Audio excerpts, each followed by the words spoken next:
I want you to picture a room in Cairo. It is 2003. Right.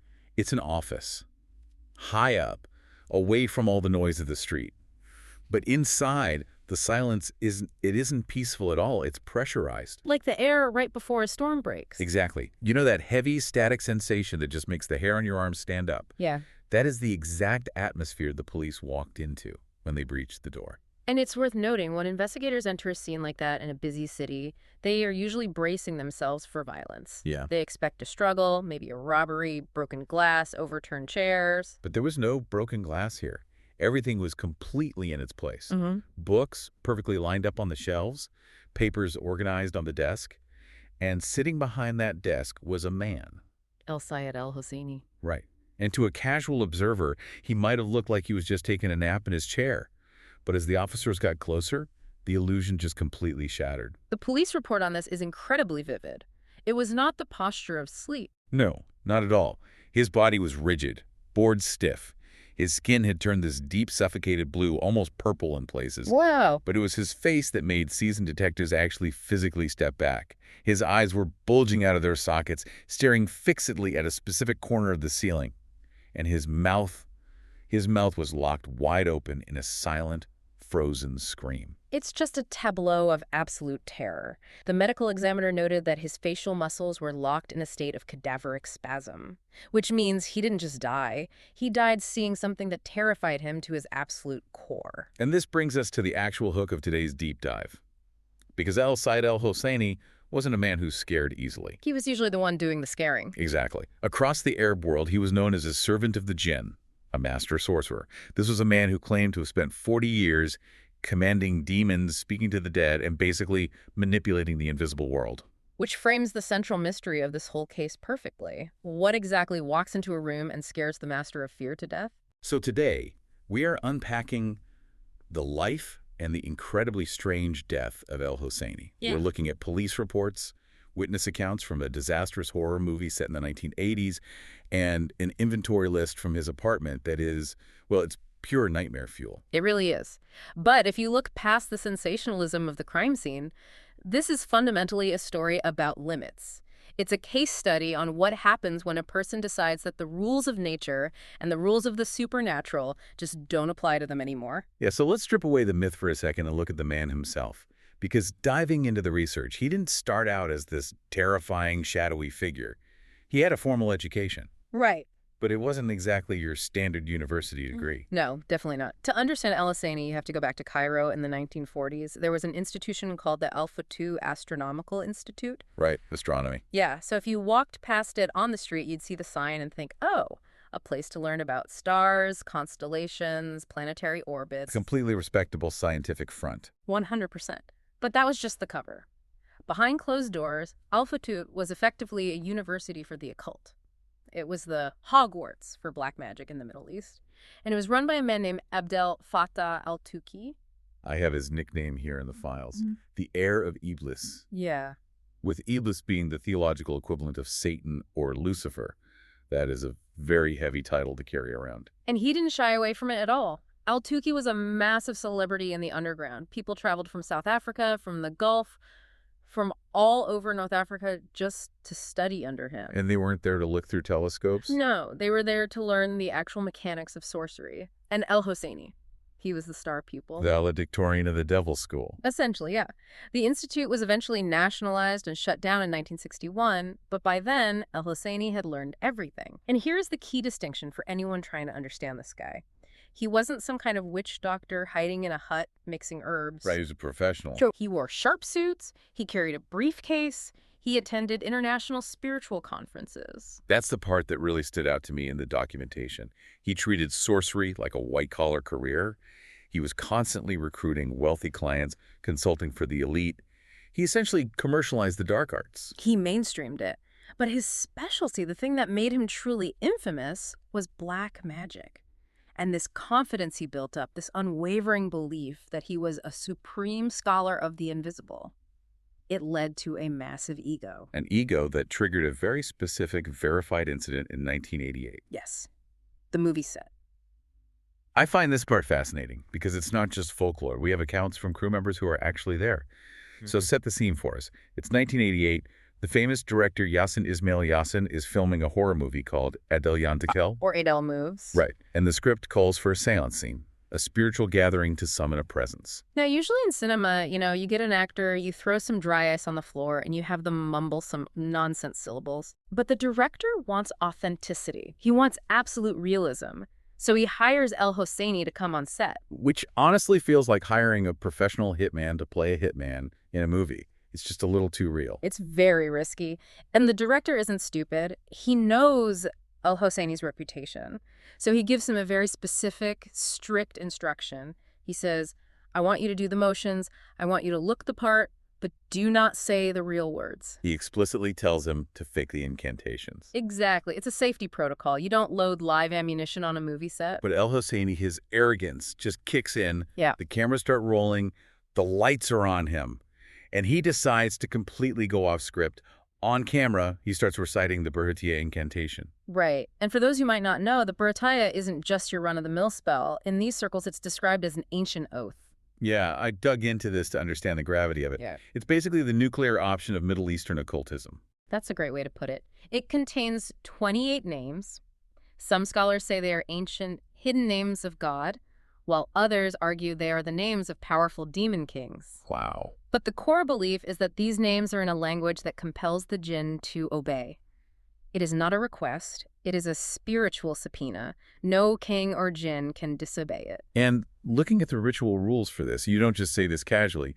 The texts say it requires a strict 7-day cycle. You recite it 7 times on day 1, escalating all the way to 49 times on day 7. Right. And you have to fast. You have to isolate yourself. You're slowly building this immense energy bridge. But Al-Husayni, he rips through the entire incantation in one take, right there under the studio lights. He skipped the 7 days. He skipped the fasting. He just forcefully kicked the door open because he truly believed he was powerful enough to handle whatever came through. And the reaction on set was immediate, specifically from the director of photography, the cameraman. This is the most chilling detail in the accounts. It really is.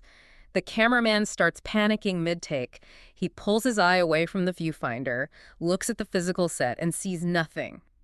Just the actors.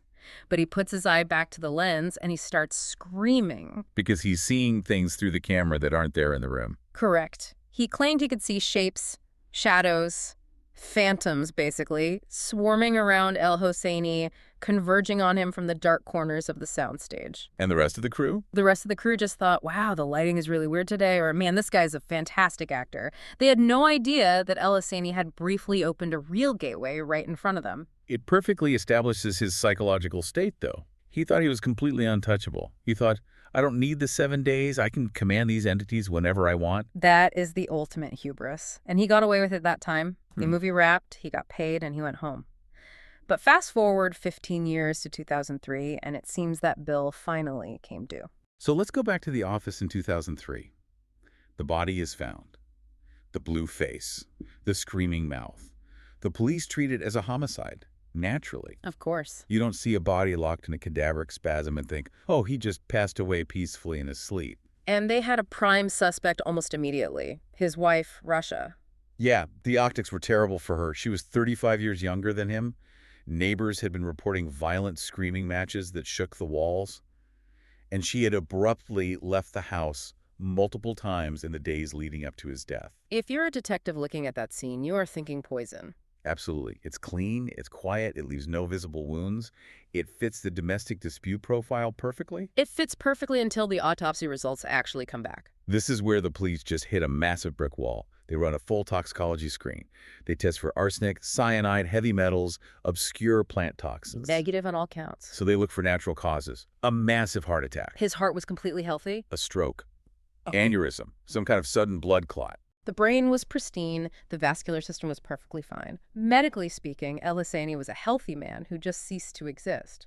There was absolutely no physiological reason for him to be dead. The only evidence that something violently traumatic happened was the physical expression of horror permanently frozen on his face. Right. So the authorities are forced to drop the charges against Rashoa. You simply cannot prosecute a murder if science says no murder occurred. But the police didn't stop there. They wanted answers. They knew something happened in that room, so they got a warrant. and went to his private apartment in Faisal to look for clues. And if the office was eerie, this apartment was a literal house of horror. I have the police inventory list right here, and the details are deeply disturbing. The atmosphere wasn't just spooky, it was foul. The place was filthy. They found 16 tissues containing menstrual blood. Yeah. And they were specifically kept and preserved. They found tissues containing semen. They found huge quantities of empty milk bottles just hoarded in the corners. This is a crucial detail for understanding the exact nature of what he was practicing. In black magic, specifically the lower, more malignant forms of it, biological fluids are used as binding agents. To tie a skull to a physical person. Exactly. It's highly transgressive. It's meant to be deeply impure because the specific entities he was dealing with, according to the occult lore, are attracted to that kind of filth and impurity. And then there were the photos. Stacks of photos. Piles of them. Pictures of famous soccer players, Yeah. celebrities, actors, Gulf royalty. And the backs of these photos were completely covered in intricate talismans and strange symbols drawn in red ink. They also found a black agenda book packed with the private direct phone numbers of these elite individuals, which immediately raises a huge question. Were these people the victims of his magic? Was he cursing a striker to miss a crucial goal? Or were these people his high-paying clients? It's very likely a mix of both. Or perhaps he was fortifying his clients, using that biological material to bind protective spells to them. But what it definitively proves is that he was operating at the absolute highest levels of society. He had incredible access. He was deeply embedded in the lives of the rich and powerful. He was. But among all the filth, the bodily fluids, the disturbing photos, the police found one specific item that really stood out. And it wasn't a skull or a ceremonial dagger. It was a simple physical padlock. Padlock. Yes. They found a piece of paper that had the names of very specific jinn written on it. This paper was folded up tightly, pierced right through the middle by the metal shackle of the padlock, and then locked shut. So for you listening, why does that matter? Is a locked piece of paper a standard type of spell? No, it's not standard at all. This is deeply aggressive. Spiritual experts in Islamic esotericism who reviewed the case evidence interpreted this padlock as a binding, or stopping of state. Okay, what does that mean in practice? It means Al-Husayni wasn't just asking these entities for favors. He wasn't negotiating with them or making pacts. He was actively enslaving them. He was putting them in a spiritual jail cell. Precisely. If a jinn disobeyed his commands, or if they didn't deliver the exact result his wealthy clients paid for, he would use this ritual to essentially freeze or torture the entity. It's a severe punishment mechanism. That creates such a terrifying dynamic. He wasn't a partner to these spirits. He was a tyrant. He was holding ancient beings hostage. And that mindset, the sheer audacity to think that you can torture a creature made of smokeless fire, that you can safely enslave something that predates humanity, that is the pinnacle of arrogance. And it leads us directly into the theories about his final moments. Because when you have a dead sorcerer, a face frozen in an absolute terror, and zero medical cause of death, the theories are going to get supernatural very quickly. They do. There are two main theories that the spiritual and investigative communities eventually settled on. The first one is known as the rebellion. Meaning the prisoners finally rioted. Yes. The idea here is that the metaphysical padlock finally broke.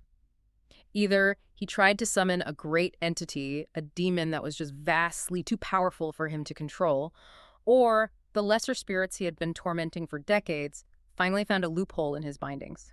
They broke his control. They broke it. And because he had been so ruthless and cruel to them for 40 years, their retaliation was instantaneous and absolute. So under this theory, he didn't just die of natural causes. He was literally scared to death by the very things he thought he owned. Right. He looked up from his desk into the corner of the room and saw his slaves coming for him. God, that's dark. And the second theory? The second theory is much more religious in nature. It's often called the divine sight. This is the one that suggests he didn't see a demon at all, but rather the angel of death. Correct. The theory proposes that because of the sheer weight of his life's work, the impurity, the dark magic, the manipulation of free will, essentially playing God, he was not granted a peaceful or normal transition out of this life. So when the angel of death arrived in that office, it appeared in its most terrifying, punishing form. Exactly. It manifested as a reflection of his own darkness. So the look of pure horror on his face wasn't from seeing a monster. It was from seeing his final judgment. That he saw his eternal fate in that one split second. And the sheer spiritual shock of that revelation forcefully severed his soul from his body, That's what caused the instantaneous rigor mortis, the blue skin, the gaping scream. It really brings an entirely new heavy weight to the phrase scared to death. It does. It implies a terror so profound, so absolute, that human biology just shuts off. Looking back at all the documentation for this deep dive, the disastrous movie set, the astronomical institute, the gruesome apartment, the padlock, it really feels like a story about a man who just completely forgot he was human. He spent so much time manipulating the invisible world that he became convinced he was immune to it. He thought he was the undisputed master. But there is a very old saying in occult circles, the magic always turns on the magician. You can juggle fire for a long time. But eventually, you are going to get burned. Al-Husayni thought he could just padlock the fire and bend it to his will. But the fire had other plans. It certainly did. It really leaves you with this haunting final image to chew on. A man sitting completely alone in his quiet high-rise office. He's surrounded by his books, his wealth, his assumed power, feeling totally untouchable. And then the air pressure drops. The silence gets incredibly loud, and he looks up from his desk. And for the very first time in his life, he realizes he is not the one in control. That image is going to stick with me for a long time. Who too? Thanks for joining us on this deep dive. Catch you on the next one. And until then, maybe keep the lights on tonight.